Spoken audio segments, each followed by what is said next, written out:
Bismillahirrahmanirrahim. Alhamdulillahilladzi arsala rasulahu bil huda wa dinil haqqi liyudhhirahu 'alad dini kullihi wa kafa billahi shahida. Wassalatu wassalamu ala Muhammadin asrafil anbiya'i nabiyil mustafa wa ala alihi wa sahbihi wa tabi'in wa tabi'in wa man tabi'ahum bi ihsanin wa ala man ittaba'al huda. Amma ba'du, fa ya ayyuhal muslimun al-hadirun, uhayyikum bi tahiyatil islami. Assalamu alaikum warahmatullahi wabarakatuh. Subhanakallahumma la ilma lana illa ma 'allamtana fa'allimna ma yanfa'una wanfa'na ma 'allamtana rabbana zidna ilman warzuqna fahman ya 'alimal ghaibi wasyahadah ya rahman ya rahim ya mujibas sa'ilin wa rabbi shrah li sadri wa yassir li amri wahlul 'uqdatam min lisani yafqahu qawli. Wa qala Allah ta'ala fi kitabil aziz, a'udzu billahi minasyaitonir rajim, innad dina 'indallahil islam wa ma ikhtalafa alladhina utul kitaba illa min ba'di ma ja'ahumul 'ilmu baghyan bainahum wa man yakfur bi ayatillahi fa innallaha sari'ul hisab. Shadaqallahul 'azim. Wa qala Rasulullah sallallahu alaihi wa alihi wasallam fi hadis syarif, buniyal islamu ala khamsin al-hadis. Fasadaqa Rasulihil Karim. Bapak Ibu yang dimuliakan Allah, melanjutkan khutbah Jumat kemarin tentang agama di sisi Allah itu agama Islam. Artinya Nasrani itu bukan agama dari Allah, Yahudi bukan agama dari Allah, ya, Hindu, Buddha bukan, agama Islam saja yang dari Allah. Artinya agama Islam itu mulai dari Nabi Adam sampai sekarang, dan pengikutnya juga dinamakan Muslim dari dulu. Walladzi sammakumul muslimuna min qablu wa fi hadza, ya, itu dalam Al-Quran juga. Dialah yang memberi nama kalian, ya,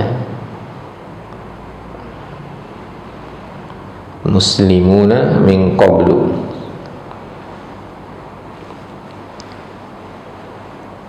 wa fi hadza, dan sampai sekarang.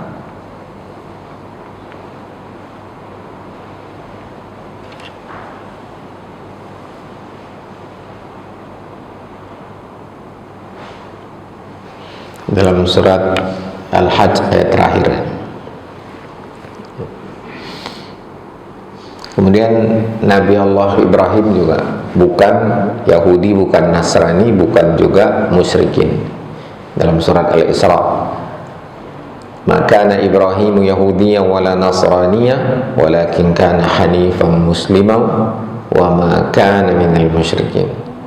Ya, bukanlah Ibrahim itu seorang Yahudi atau Nasrani, tetapi dia seorang yang hanif, ya, menyerahkan diri kepada Allah, musliman, wa ma kana minal musyrikin, dan dia juga bukan orang musyrik. Jadi Islam, yang din itu sebenarnya cuman Islam. Jadi selain Islam itu walaupun disebut din juga, tapi bukan dinullah. Kemudian pertanyaannya begini, ini sebenarnya ada pertanyaan dari salah seorang anak muda lah, kita bilang generasi Z kali ya. Itu tanya ke saya, Ustaz, kenapa Ustaz menjadi muslim? Ini di luar dari orang tua katanya. Pertanyaannya maksudnya, ya karena ayah saya muslim, ibu saya muslim, maka itu kan banyak orang seperti itu. Tapi kenapa Ustaz sampai sekarang jadi muslim? Kenapa memilih Islam sebagai agama? Maksud pertanyaan dia perjelas juga lagi. Kenapa Ustaz yakin Islam itu agama yang benar?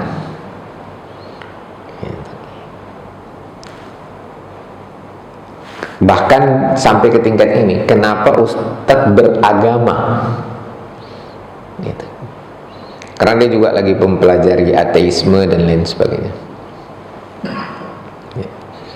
Nah, kira-kira kalau itu diajukan ke kita, kenapa masih beragama dan kenapa agamanya Islam? Yakin nggak Islam itu benar?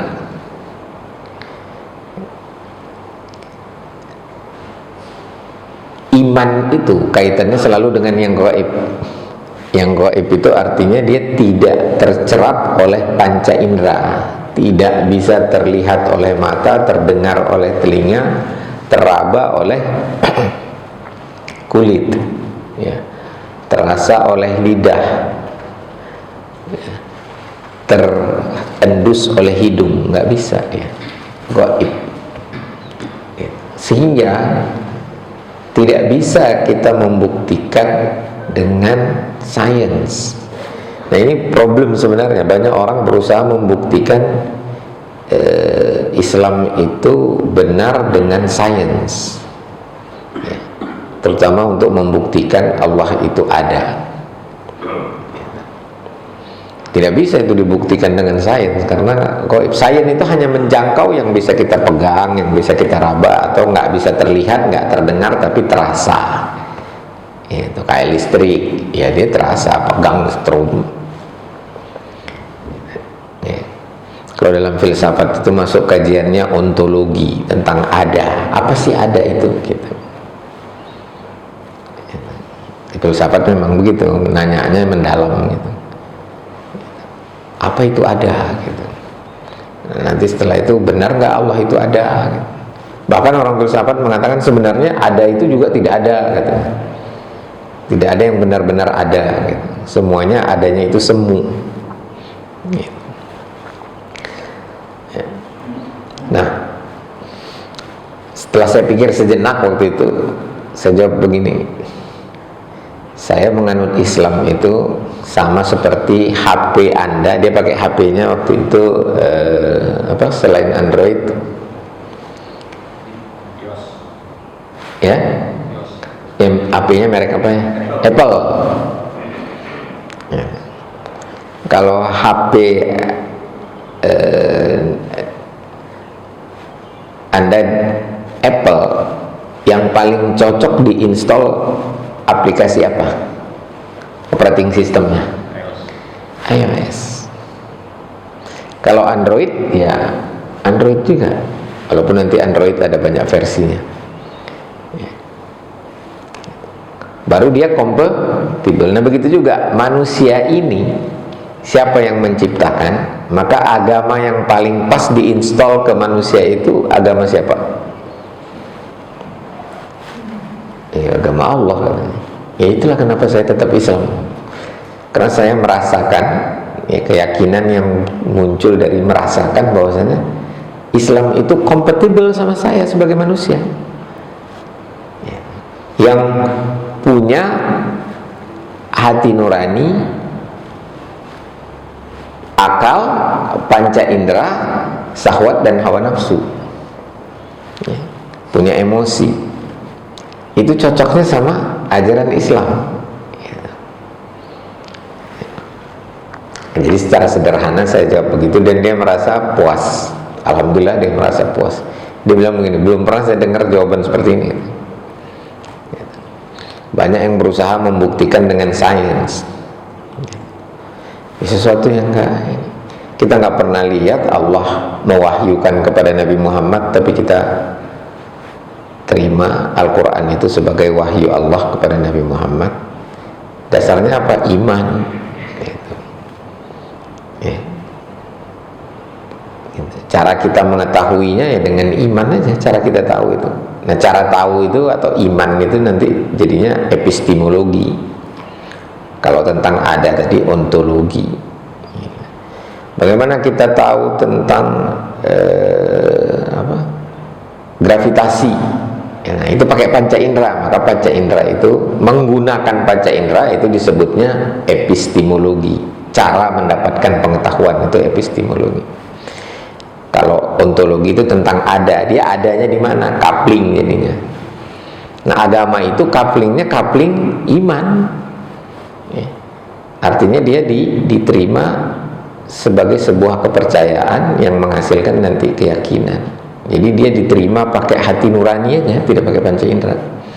Dan hati nurani ini tinggal merasakan sesuai nggak ajarannya dengan diri kita, dengan fitrah kita. Nah, itulah kenapa dalam Al-Quran, ya, Allah perintahkan agar kita tetap menjaga fitrah, ya, dalam surat Ar-Rum ya, surat 30 ayat 30. Fitratallah, bunyi ayatnya seperti itu. Nah, kalau belajar tentang tata bahasa Arab, gramatika Arab, atau yang dikenal juga dengan ilmu nahwu, ya, itu kata perintah ilzamnya, ada ilzam di situ harusnya. Ilzam fitratullah itu tidak ada, dibuang, ya, makhzuf. Ya. Kenapa? Karena saking mendesaknya. Sering diberi contoh begini, kalau ada orang mau ketabrak motor atau mobil, itu saking mepetnya, ya, orang yang melihat tuh nggak sempat lagi ngomong awas mobil, tapi langsung mobil gitu. Nah, itulah saking mendesaknya, untuk saking urgentnya itu untuk menetapi fitrah. Nah, perhatikan ayat awal ayatnya itu bunyinya begini, fa'akim wajhaka lid-dini hanifah. Hadapkan wajahmu ke agama Allah ini dengan lurus. Baru fitratullah, tetapilah fitrah Allah, allati fataran nasa 'alaiha, yang telah menciptakan manusia dengan fitrah itu.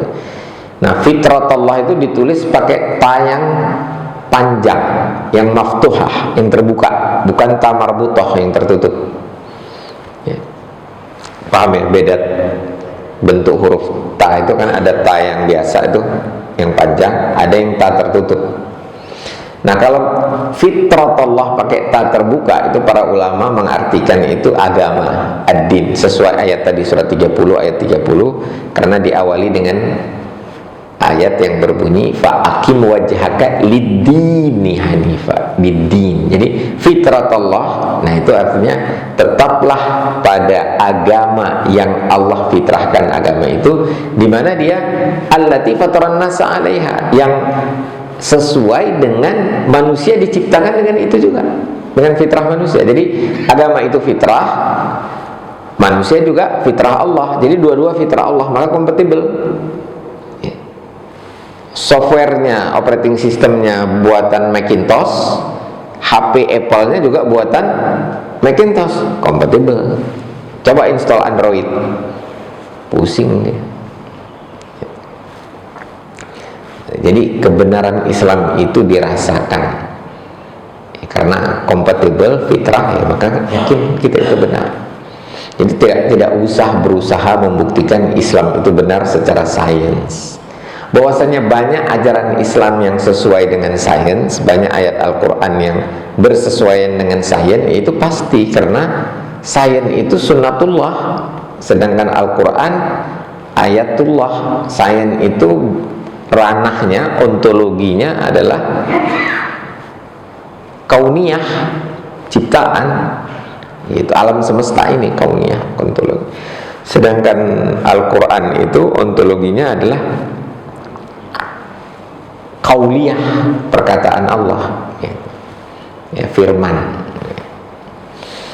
Itu tentang Islam, ya, tentang kebenaran Islam, tentang Islam yang satu-satunya agama yang dari Allah, di sisi Allah. Innad dina indallahil Islam. Kemudian dalam surat yang sama, surat Ali Imran ayat ke-85, Allah berfirman, wa may yabtaghi ghairal islami dina falan yuqbala minhu. Barang siapa yang menginginkan selain Islam sebagai agama, maka dia tidak diterima. Artinya apa? Sebaik apapun dia, gitu, serajin apapun dia menyembah Tuhan, gitu, tapi tidak menerima Islam sebagai agama, maka tidak diterima oleh Allah. Wa huwa fil akhirati minal khasirin. Maka konsekuensinya di akhirat dia rugi. Rugi apa? Udah baik masuk neraka, gitu. Gitu. Ya. Nah, kemudian apa itu Islam secara sederhana? Diajarkan langsung melalui malaikat Jibril yang datang kepada Nabi Muhammad. Islam itu antashhadu an la ilaha illallah wa anna Muhammadar Rasulullah. Kamu bersaksi tidak ada Tuhan selain Allah, dan bahwasanya Nabi Muhammad itu utusan Allah. kemudian sholat, kemudian zakat, kemudian puasa, kemudian haji. Man istata'a ilaihi sabila. Sederhananya seperti itu, tapi nanti dia harus didasari dengan iman tadi, iman kepada Allah, kepada malaikat, kepada kitab, kepada rasul, kepada hari akhir, dan kepada qada dan qadar. Nah, itu konstruksi agama Islam, pilar-pilarnya itu dia. Ada rukun Islam, ada rukun iman. Nanti disempurnakannya dengan ihsan, anta'budallaha ka'annaka tara fa illam takun tara fa innahu yarak. Itu menyembah Allah seakan-akan, ya, disebutnya seakan-akan, berarti nggak benar gitu, nggak sejatinya. Seolah-olah kita melihat Allah, dan itu tidak mungkin untuk saat ini. Fa illam takun tara, namun meskipun kamu tidak melihat Allah, yakinlah Allah melihat kamu, sehingga kita berusaha sebaik mungkin, ihsan, berusaha untuk best performance, ya, berkinerja sebaik mungkin dalam sholat, dalam semua hal, termasuk dalam menyembelih, gitu. Itu Islam. Sekarang Muslim, ada berapa umat Islam di seluruh dunia? Ada berapa Muslim? Umat manusia berapa miliar? Tadi saya coba lihat hari ini nih, lebih Pak. Hari ini itu 8,2 miliar, ya. 8.267.845.31213 ini tambah terus deh. Nah, angka kelahiran hari ini, kelahiran umat manusia itu 77.821, 25, 27. Nah, ini setiap detik ada yang lahir. Ya. Angka kematian 36.680.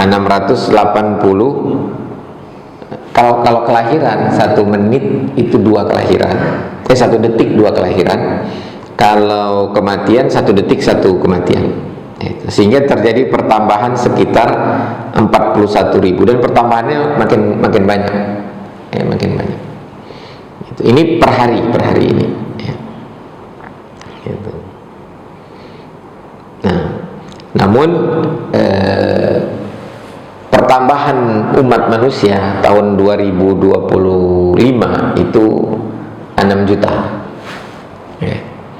6 juta orang bertambah dari tahun 2024. Tahun 2024 pertambahannya 7 juta. Nah, jadi ini ada penurunan growth, ya. Bukan negatif, tapi kalau dibandingkan antara tahun 2024 ke 2025, pertambahannya lebih tinggi 2024, 7 juta. Secara nominal, secara persentase tentu lebih tinggi juga. Itu sementara pertambahan penduduk tahun 2025 kemarin, ya, tentu dihitungnya sampai 31 Desember itu 6 juta. Nah, dari 8,2,5 miliar lebih penduduk dunia ini, ya, 2 miliar. Ini berdasarkan agama masih ada nggak? Dulu ada. Nah, kemudian forecastnya itu, proyeksinya itu tahun 2030 itu 8,57 miliar, ya. Jadi pertambahannya itu dalam 5 tahun sekitar berapa ratus juta, itu 300 juta pertambahannya. Nah, nanti tahun 2035 8, sekian miliar. Jadi umat Islam hampir 2 miliar dari 8 miliar.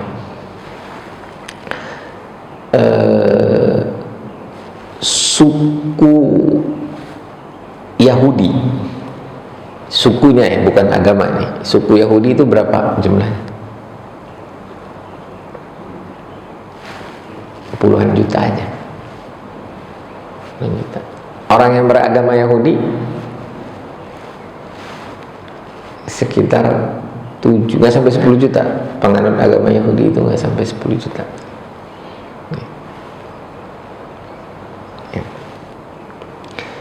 Nah, kemudian kalau ditanya begini, kenapa Palestina. Jadi umat Islam tambah banyak sebenarnya. Tahun 2015 itu baru 1,7, 1,6 malah 1,6 miliar. Sekarang udah mau mencapai 2 miliar. Pertumbuhannya bukan hanya karena kelahiran, karena pindah agama ke Islam juga banyak. Tapi Palestina itu yang masih diduduki oleh umat Islam itu oleh bangsa Palestina, Arab yang mayoritas Islam, ada juga Nasraninya. Itu makin sedikit. Lebih sedikit dari pembagian yang dilakukan PBB setelah Perang Dunia Kedua. Sebenarnya bukan PBB yang melakukan pembagian itu, sekutu yang menang perang. Karena negeri itu kan dibentuk oleh pemenang perang. Itu wajar memang. Benar apa enggak itu soal kedua. Tapi siapa yang menentukan negeri-negeri itu ya pemenang perang.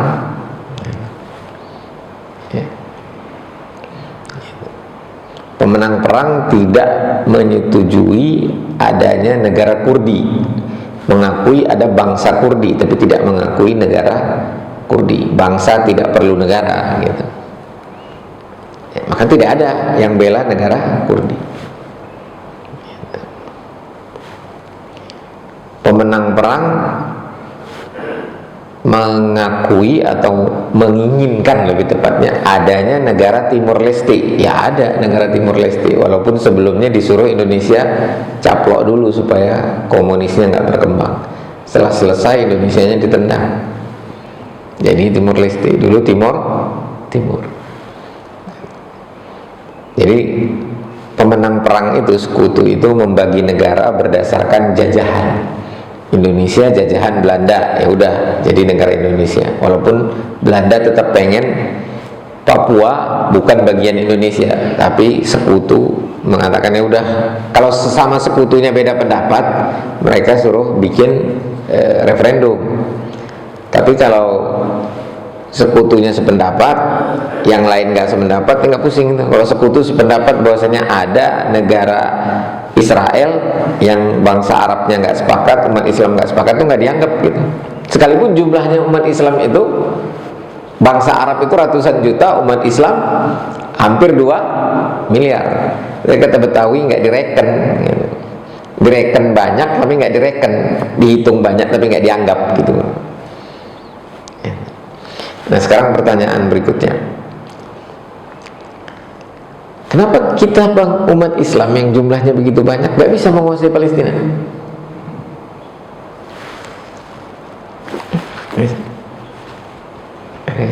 Nggak banyak lagi makanya Pak ini masih ya pakai Pak Ansori Palestina. Nah, walaupun balik Pak, bendera Palestina itu hitamnya di atas. Hitamnya dulu baru hijau, itu Bapak pecinya hijau dulu baru hitam.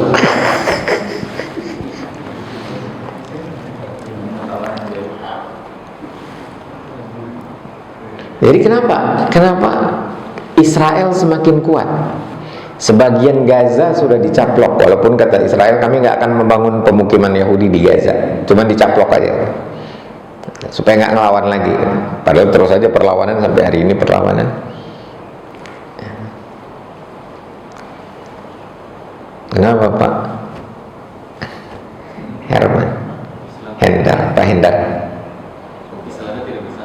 Nah itu jawaban yang paling sering saya dengar, dan saya termasuk yang dulu sangat meyakini ini. Jadi kalau umat Islam bersatu, selesai. Bapak tahu nggak, Yahudi itu bersatu nggak untuk mencaplok Palestina? Enggak. Banyak Yahudi yang tidak setuju Zionisme.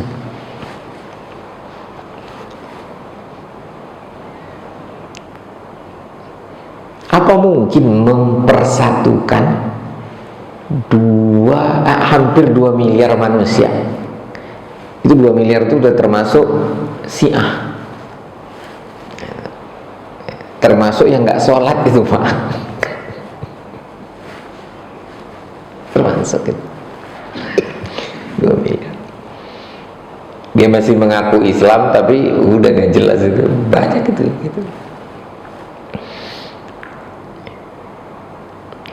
Nah, jadi setelah saya renungkan lagi, jawabannya adalah ruhul jihad di umat Islam itu hampir mati. Apa itu ruhul jihad? Semangat jihad itu yaitu tadhiyatun nufus, tadhiyatul mal, berkorban harta, benda, jiwa, raga. Wajahidu fisabilillahi bi amwalikum wa anfusikum. Umat Islam kurang orang kayanya, enggak kurang, lebih banyak orang Islam yang kaya daripada orang Yahudi. Berapa kekayaan keluarga Ibn Saud itu? Berapa kekayaan keluarga An-Nahyan? Raja-raja Arab itu kekayaannya berapa? Sultan Bolkiah itu orang nomor 1 di dunia kalau nggak salah kekayaannya. Enggak kurang orang Indonesia yang kaya. Prabowo kan Muslim juga. Kaya malah. Tambah kebun sawitnya, nggak peduli dia mau banjir mau kebun sawitnya tambah. Ya Pak Prabowo. Coba tanya berapa yang dia sumbangkan untuk Palestina. Berani nggak Prabowo ngirim senjata ke Palestina atau ngirim pasukan Indonesia? Dulu Indonesia waktu India perang sama Pakistan, waktu itu Perdana Menterinya Muhammad Nasir itu ngasih kapal selam dan pesawat tempur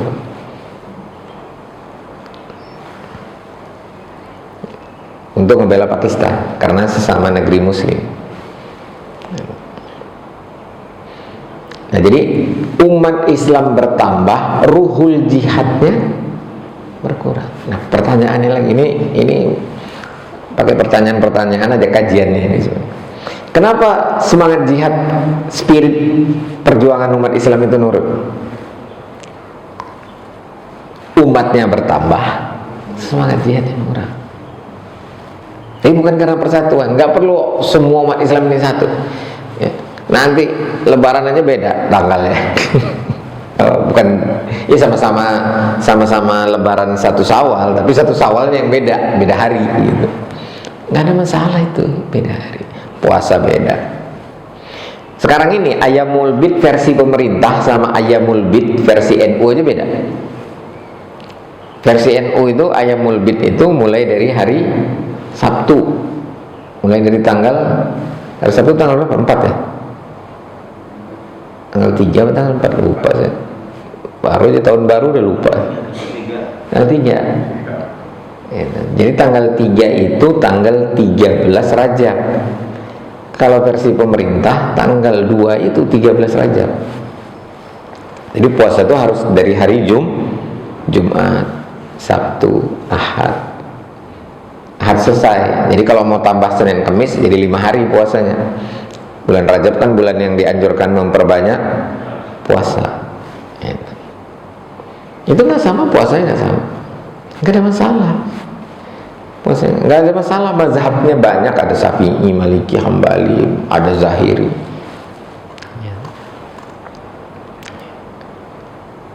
Beda pendapatnya sampai bid'ahin. Salafi kan suka bid'ahin ini.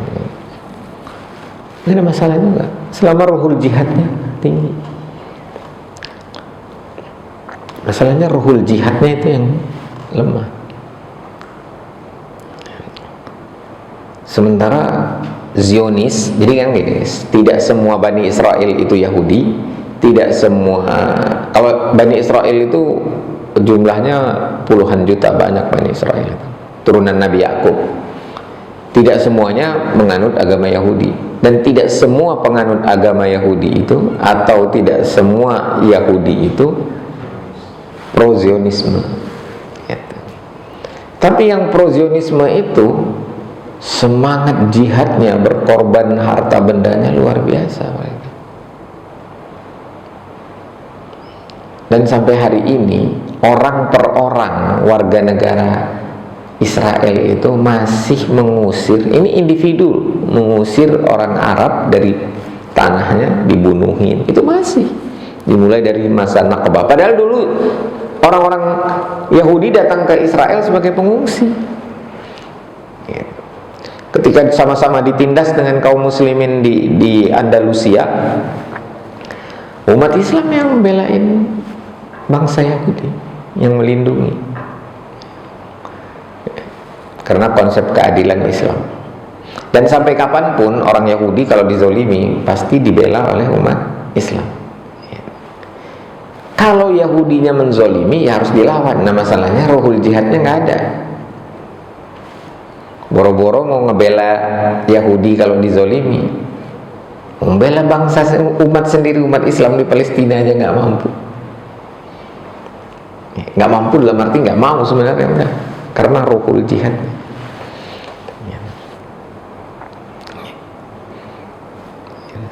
Ya, makanya gini aja nggak mau. Coba bayangkan Pak, kalau semua orang, ya bukan semua lah, mayoritas orang kemana-mana, ke stasiun bis, stasiun kereta, ke terminal bis, ke bandara pakai gini, kerja pakai gini,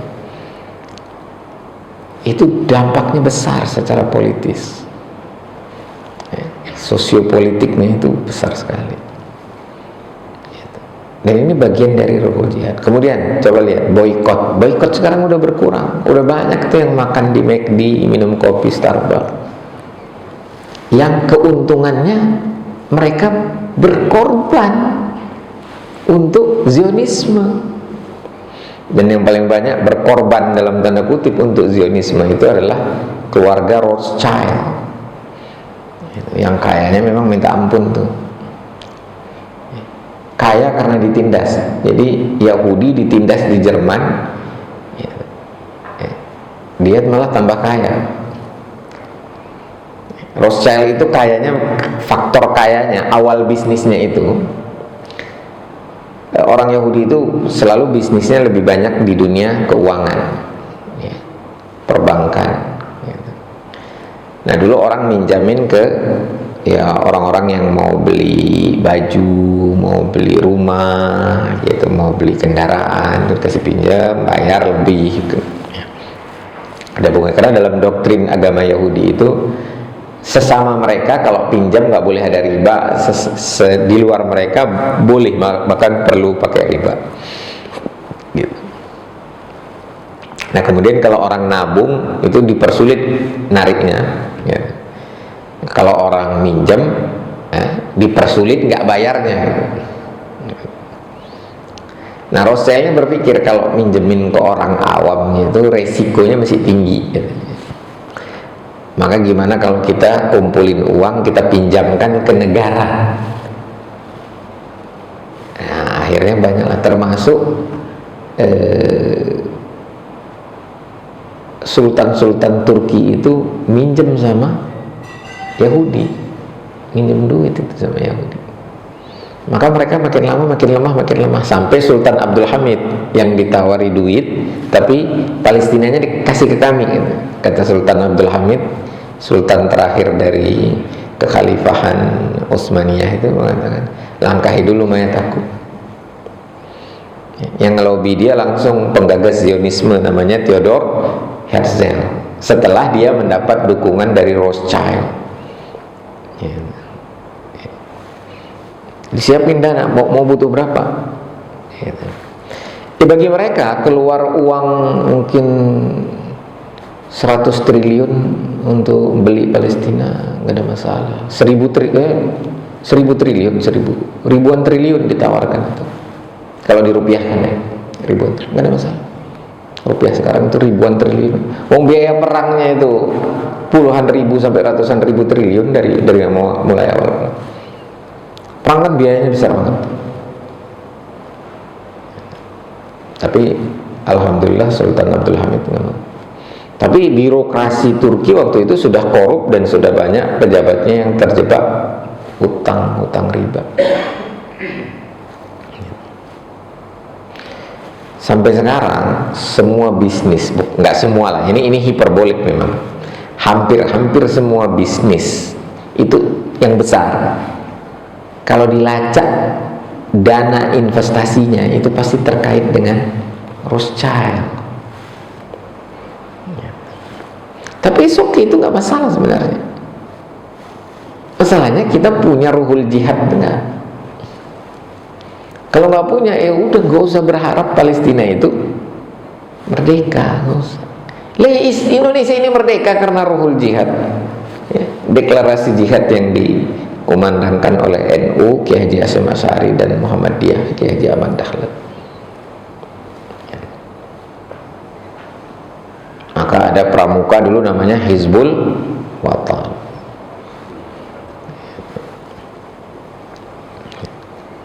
Jadi kenapa umat Islam bertambah banyak, ya, negara Palestina itu, ya, makin mengalami kesulitan untuk eksis. Bahkan penduduk Palestina itu menempati wilayah yang semakin sempit, ya, karena digusur terus oleh Zionis. Nanti coba deh buka Google Map gitu, atau buka Google aja gitu, ya, perubahan peta pendudukan Palestina. Nanti dilihat tuh, tahun 28 itu semuanya hijau gitu. Nanti mulai berkurang sampai tahun 48 itu dibagi berdasarkan resolusi PBB. Yerusalemnya itu dibagi dua, sebagian buat Palestina, sebagian buat Israel. Ya, kita bilang seenaknya aja mereka ngebagi-bagi. Enggak juga, mereka perang dulu, perang dunia kedua, menang baru bagi-bagi gitu. Kalau yang menang Jerman mungkin lain lagi. Nggak ada itu negara Yahudi. Yahudi dibunuhin sama Hitler. Tapi umat Islam juga dimusuhi sama Hitler. Islam itu sangat antisemit. Semit itu ya Yahudi dan Nasrani. Nah, kenapa ruhul jihad itu turun gitu? Itu sudah dijelaskan dalam hadis, ya, ketika umat itu menyantap umat Islam. Hadis riwayat Abu Daud sahih, bunyinya yusyakul umamu antada'a alaikum kama tada'al aklah ila qas'atiha. Akan datang satu masa, kata Rasulullah, ya, ketika bangsa-bangsa menyantap kalian umat Islam kama tada'al aklah, sebagaimana mereka diundang atau ngariung gitu. Yang tada'a itu ngariung di apa? Pernah lihat orang makan bareng nggak itu? Pakai nampan gitu. Aklah itu teman-teman. Ila qas'atiha, sampai ludes tuh, disantap sumber daya manusianya, sumber daya alamnya.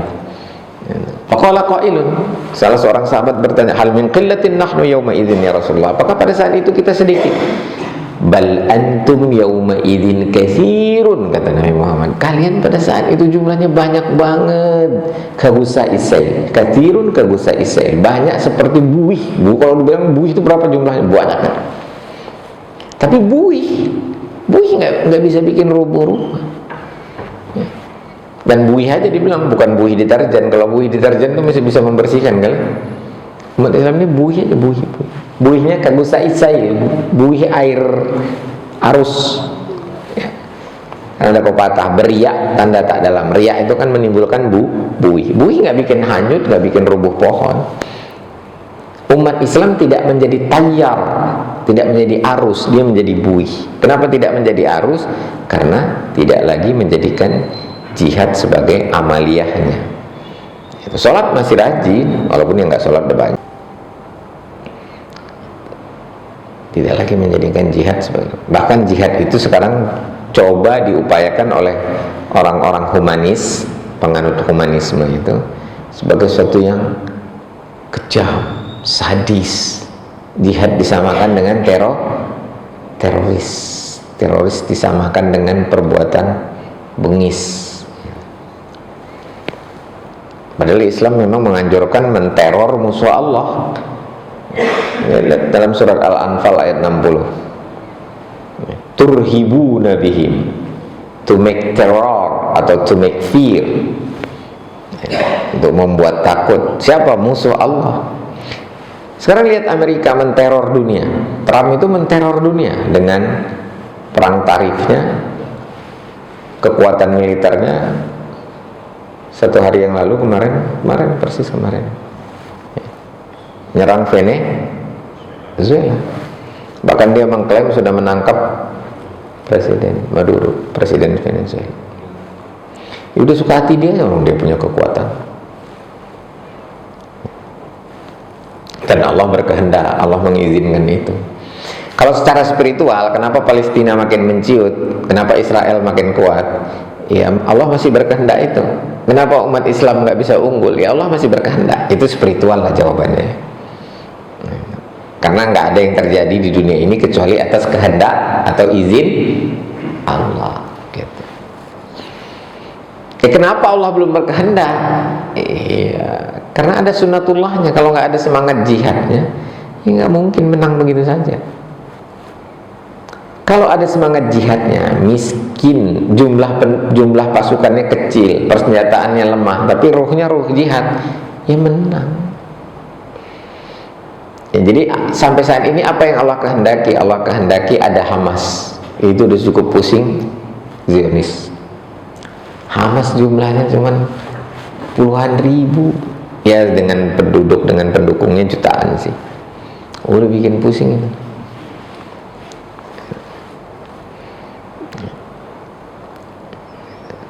Nah, oleh sebab itu, oleh musuh-musuh Islam, pembela Zionis, Hamas dikategorikan teroris. Seenaknya aja gitu ngasih label. Nah, saya kalau kata Trump teroris, ya jadi teroris saya.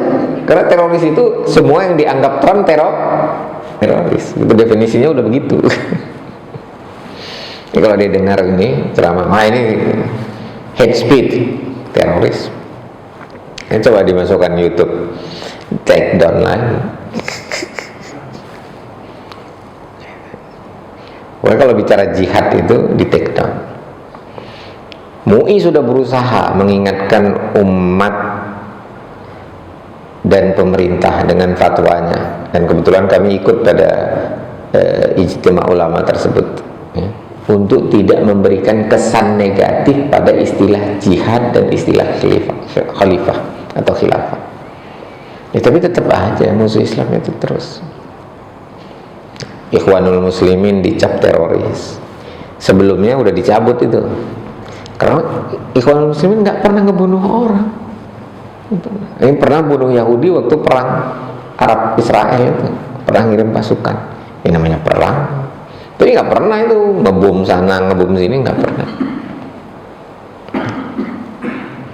Tapi pokoknya kalau memusuhi Zionis dicap teroris. Gitu. Nah, langsung yang dicap teroris ciut semangat jihadnya hilang. Gitu. Ya, jadi bukan karena persatuan, ini pendapat saya saat ini. Nggak mungkin juga umat Islam itu bersatu benar-benar sama, semua lebarannya sama. Ini nggak mungkin, mazhabnya sama enggak. Dari zaman Rasulullah pendapat sahabat itu juga udah beda-beda. Cuman waktu itu ada Rasulullah yang nengahin gitu kan. Tapi ruhul jihadnya itu gitu. Nah, yang dalam hadis riwayat Imam Tirmizi itu dikatakan sebagai zirwatus sanami, mahkotanya umat. Jadi kita udah kehilangan mahkota. Jadi nggak ada jihad lagi, ya nggak ada mahkotanya, nggak ada harga dirinya. Yang kalau istilah Betawi tadi itu direken banyak tapi nggak direken. Nah, dalam hadis riwayat Abu Daud tadi, kenapa sampai seperti itu, sampai seperti buih, ya, dijelaskan oleh Rasulullah itu bahwa karena kalian udah seperti buih itu, wala yakdhifanna min qulubi aduwikum al mahabah. Mahabah itu rasa takut, bukan mahabbah, ya. Mahabah rasa takut gitu, atau raghbah gitu. Wayanzi itu ya, yanzi diambil, dicabut rasa takutnya dari musuh kamu. Wa yakdhifa fi qulubikum, dan Allah tancapkan ke dalam hati kalian itu al-wahan. Faqala qailun, salah seorang sahabat bertanya lagi, wa mal wahan ya Rasulullah, apa itu wahan? Dijawab oleh Rasulullah, hubbud dunya wa karahiyatul maut, cinta dunia, takut mati. Nah, kita dididik untuk cinta dunia, ya, untuk cari gelar supaya kerja, supaya gajinya banyak. Bahkan anaknya disuruh tahfiz Quran, tapi motivasinya apa? Supaya kalau bacaannya bagus, di-hire oleh masjid-masjid besar, masjid-masjid di luar negeri, di Australia, di New Zealand, di Amerika, supaya dapat gaji ribuan dolar. Quran tapi hubud dunia. Wa karahiyatul maut, dan membenci kematian. Istilahnya ya takut mati. Padahal mau takut mati gimana pun tetap mati juga kan. Kullu nafsin dha'iqatul maut. Nah, spirit itu memang nggak mudah dia tumbuh, apalagi spirit jihad itu. Boro-boro jiwa raga, harta benda aja masih mikir kan. Ekonomi lagi sulit disuruh.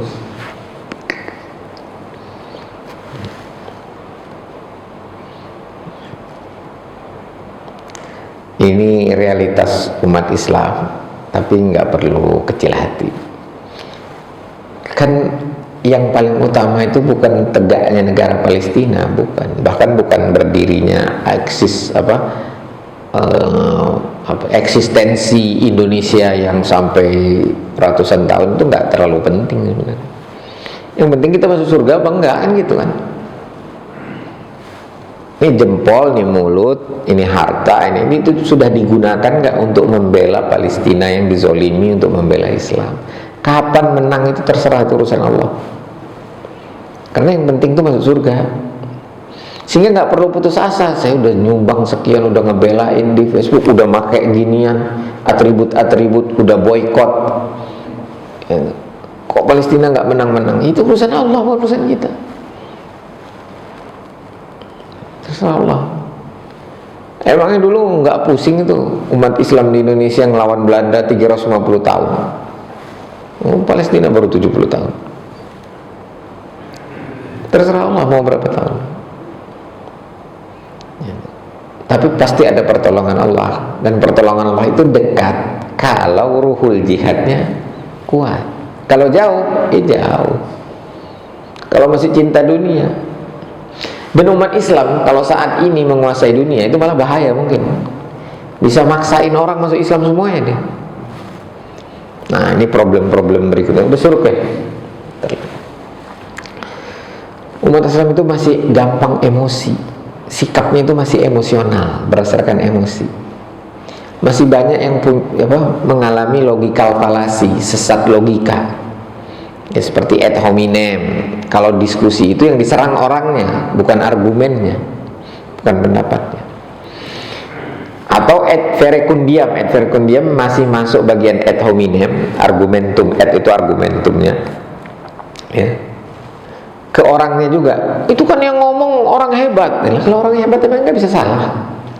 Itu yang ngomong Ustadz Ferus, emang Ustadz Ferus nggak bisa salah. Ini bahas substansinya. Ya. Itu yang ngomong Profesor Daud Rashid, emang Ustadz Daud Rashid nggak bisa salah? Bisa. Saya bisa salah, semua bisa salah. Yang ngeritik juga bisa salah. Tapi bahas substansinya aja. Gitu. Sesuai enggak dengan Al-Quran, kemudian masuk akal enggak? Dan kalau itu masalah yang sifatnya dunia, ada dukungan sainsnya enggak? Bisa terbukti secara empiris enggak? Ya udah, itu benar, mau dari siapapun. Kemarin saya share kritik Dr. Mukidi, ya, atau alarm sebenarnya, dia bukan kritik, disebutnya itu alarm tentang sekarang ini Indonesia itu suasananya itu suasana otoritarianism kompetitif otoritarianism. Itu pendapat salah seorang ilmuwan politik, dijelaskan. Apa itu cirinya? Ada pemilu, ada parlemen, ada partai politik, tapi itu dikuasai oleh oligarki, oleh pihak tertentu.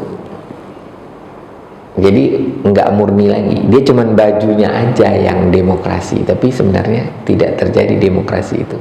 Yang terjadi otoritarianisme, cuman secara kompetitif. Dibuat kompetisi, ada pemilu dan lain sebagainya, ada partai politik gitu. Tapi nggak ada oposisi, oposisinya juga semu.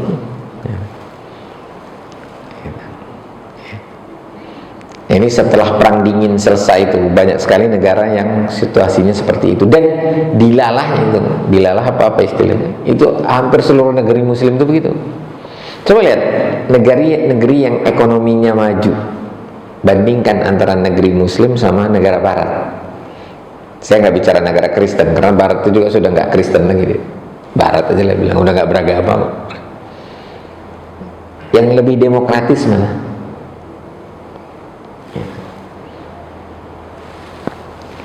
Tapi sekali lagi nggak usah kecil hati, karena itu bukan tujuan utama kita. Tujuan utama kita mau masuk surga.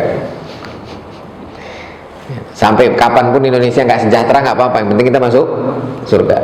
Tapi tetap dong harus berusaha mensejahterakan bangsa sendiri.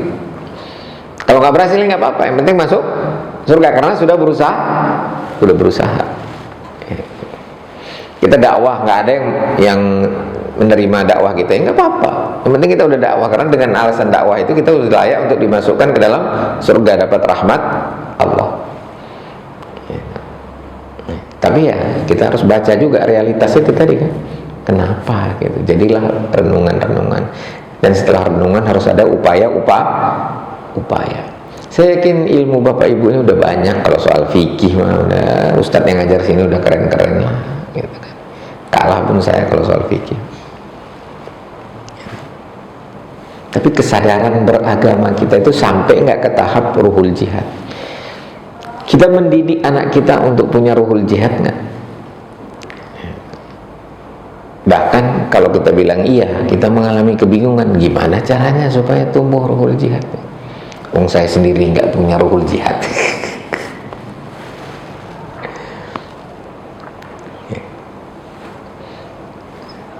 Sementara kehidupan sahabat itu hampir setiap hari di jihad. Jadi penting sekali itu syariat tentang jihad. Di samping tentunya syariat tentang dakwah. Nah, secara umum problem umat Islam itu adalah mereka tidak lagi menjalankan Islam secara komprehensif, tidak utuh gitu. Ya kalau ini enak dipakai, kalau nggak enak ya enggak gitu. Jadi Islam itu menjadi fashionable atau fashion religion gitu. Agama busana aja. Agama busana itu ya bukan dalam arti pakai jilbabnya, tapi Islam itu pergi hajinya fashion, saya haji gitu. Kemasan.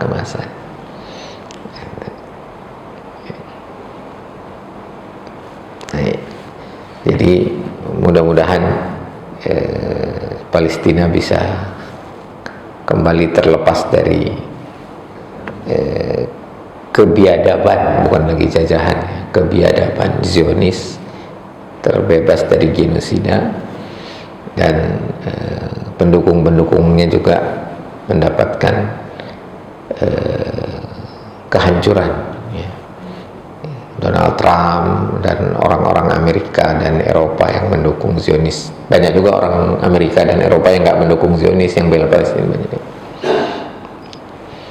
Dan semoga ruhul jihad kita tetap ada di dalam diri kita. Bahkan dalam Al-Quran surat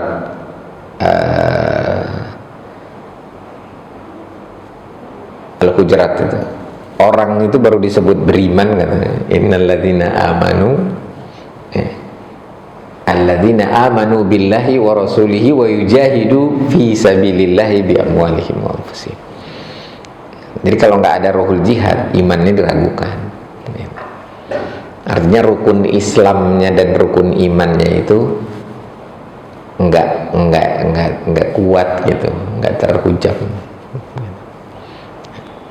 Jadi ini bukan perkara yang sederhana, makanya juga bukan perkara yang mudah, tapi harus dipikirkan dan harus ditumbuhkan. Demikian, mudah-mudahan bermanfaat. Masih ada 7 menit lagi, silakan kalau masih ada yang mau didiskusikan. Ya, Pak siapa? Saya lupa. Pak Irwan. Silakan Pak Irwan. Ini proses sebetulnya masalah jamu ini sebetulnya menjengkelkan kita juga. Mungkin ini satu pertanyaan agak tendensius ya Pak Ustaz. Mungkin nggak ya bangsa jamu Zionis itu bisa musnah sebelum kiamat? Kalau memang benar, mungkin nggak ada dalilnya. Atau mungkin karena alasan jihad tadi tidak akan mungkin terjadi seperti itu. Kira-kira gimana? Yang pasti menjelang kiamat itu Islam unggul lagi. Ada Imam Mahdi, ada Nabi Isa. Tapi bukan berarti kita disuruh tunggu itu, nggak berusaha sekarang. Kan banyak juga tuh gerakan yang udahlah, udah ditakdirkan begini, tunggu aja gitu. Tunggu Ratu Adil. Imam Mahdi itu disebut juga Ratu Adil kan. Nunggu aja gitu kan. Kita sholat aja, puasa gitu, nunggu. Pasif, ya pasif. Ya, kita nggak tahu kapan kiamat, kapan Imam Mahdi datang, kapan Nabi Isa turun. Dan gerakan Zionis itu ada dua, ada Zionis Yahudi, ada Zionis Kristen. Zionis Kristen itu mendukung Zionis Yahudi karena punya keyakinan Nabi Isa itu akan turun setelah bangsa Yahudi kembali membuat kerusakan di Yerusalem. Jadi sengaja didukung supaya buat kerusakan dan nanti turun Nabi Isa katanya. Itu keyakinan Zionisme Kristen itu seperti itu. Ya, tapi kita nggak usah gitu, nggak usah nunggu ramalan. Jadi kita disuruh berjihad, berjuang aja. Sekali lagi Pak, makanya sejelek apapun kondisi umat Islam hari ini, itu jangan bikin kita putus asa. Karena fokusnya bukan di situ, fokus utamanya. Fokus utamanya kita masuk surga apa enggak gitu.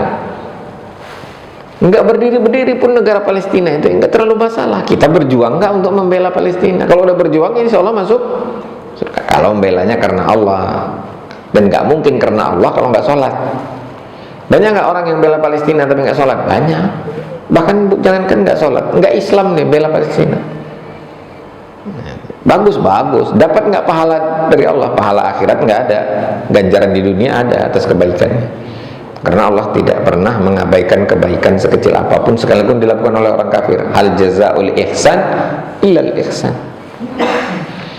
Tapi di akhirat ya enggak lah, buat orang kafir enggak, orang dia kafir sama Allah, enggak ngakui Allah.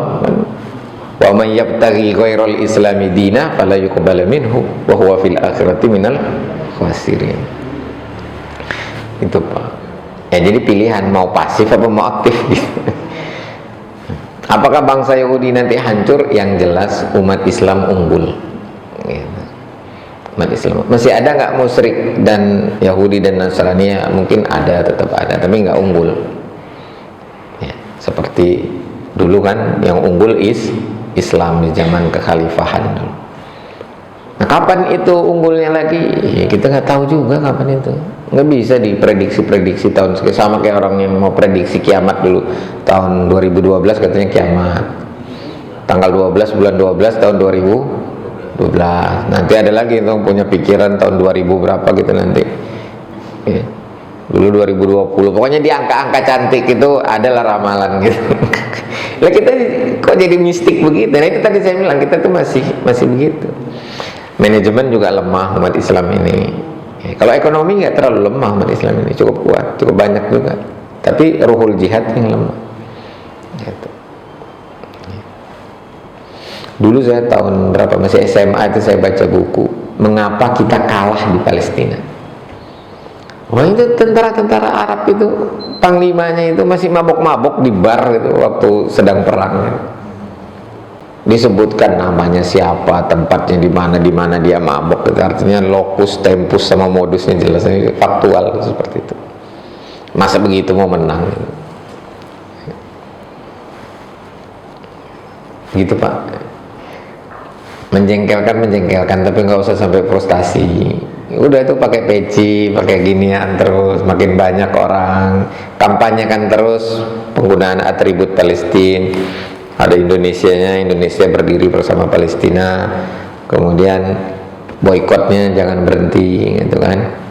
Apalagi sekarang udah ada alternatif, nggak ada McD, ada Almas.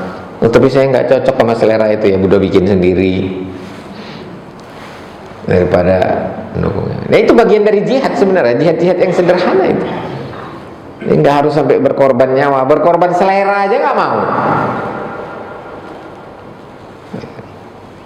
Ngopi mesti di Starbucks. Gaya hidup aja itu.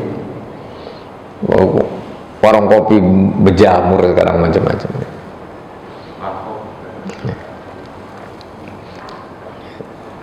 Nah, itu bagian dari ruhul jihad. Tumbuhkan aja. Dan kita ajarkan, kita sampaikan ke yang ajarkan ke anak kita, kasih tahu ke teman-teman kan. Udahlah, jangan makan produk-produk yang mendukung Zionisme karena mereka sadis itu. Kalau mereka nggak mau, nggak apa-apa, karena udah ngasih tahu itu sudah punya poin untuk masuk surga. Dakwah ngajak orang jalan sana keluar sekian, yang ikut berapa orang? Dikit yang ikut. Tapi apakah yang penting banyak pengikut? Enggak, yang penting Nabi Nuh berapa pengikutnya? Sekapal doang, Pak. Bukan senegara, sekapal. Tapi Nabi Nuh masuk surga. Jadi fokusnya tetap masuk surga. Karena untuk apa berislam? Supaya masuk surga. Bukan supaya berdiri negara Palestina, berdiri negara Indonesia, berdiri negara Muslim. Bukan, berislam untuk masuk surga. Itu yang tadi-tadi ya, itu wasilah-wasilahnya aja untuk berjihad. Mungkin Islam itu masih bertahan sampai saat ini karena ada Zionis, masih ada giroh keislaman, kita masih jengkel ngelihat.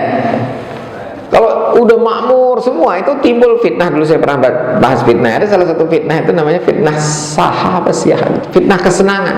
Nggak ada problem lagi di dunia ini sehingga lupa sama Tuhannya.